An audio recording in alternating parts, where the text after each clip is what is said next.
मन बहुत चंचल होता है। कुछ करने जाते हैं लेकिन ध्यान कहीं और जाता है।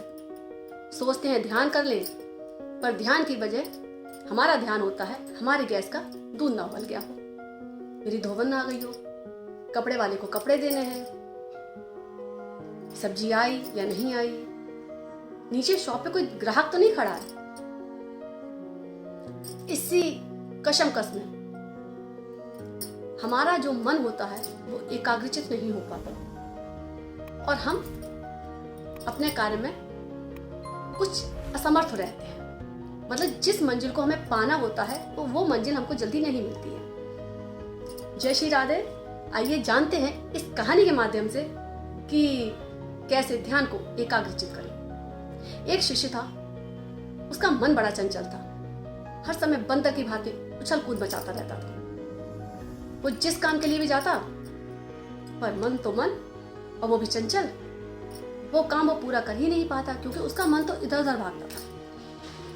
पूरी तरह वो काम में समर्पित नहीं हो पाता था। बहुत परेशान था कि क्या करूं, आखिर कैसे करूं।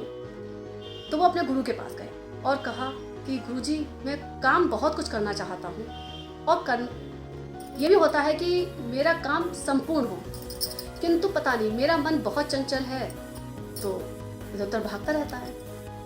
गुरुजी ने कहा कि एक काम करो, तुम जिस काम को भी करो पूरी तन्मयता से करो, पर बंदर का ध्यान नहीं आना चाहिए। शिष्य ने सोचा ठीक है, बंदर का ध्यान नहीं करूंगा।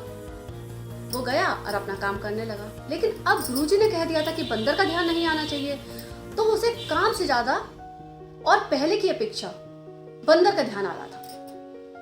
बंदर की उछल कूद याद आ रही थी, बंदर की शैतानियां याद आ रही थी। कुल मिला के अब वो पूरी तरह बंदर के कब्जे में था।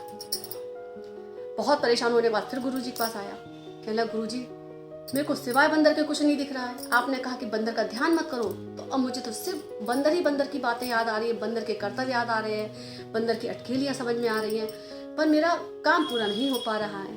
गुरुजी ने कहा, ऐसा ही होता है जब हम किसी चीज से पीछा छुड़ाना चाहते हैं, तब वो हमारे सामने आकर हमारा रास्ता रोकती है, हमें रोकती है, हमारे मनोभावों को कंट्रोल करती है।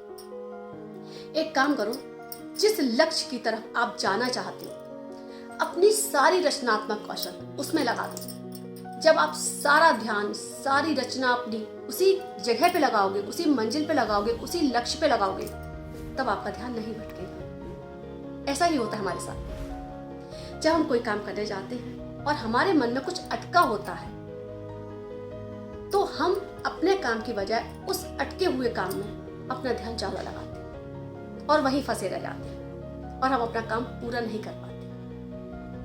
सबसे अच्छा होगा कि हमने जो लक्ष्य निर्धारित किया है उस लक्ष्य पे हमारी नजर रहनी चाहिए। जैसे कि अर्जुन की रही थी मछली की आंख पर, पूरी मछली पर नहीं, केवल मछली की आंख पर। अगर हम अपनी नजर रखेंगे, लक्ष्य निर्धारित करेंगे, तो हम अपना लक्ष्य 100% पूरा कर पाएंगे। जय श्री राधे, जय श्री कृष्णा। अगर मेरे वीडियोस आपको अच्छे लगते हो तो प्लीज लाइक करिए, शेयर करिए, सब्सक्राइब करिए।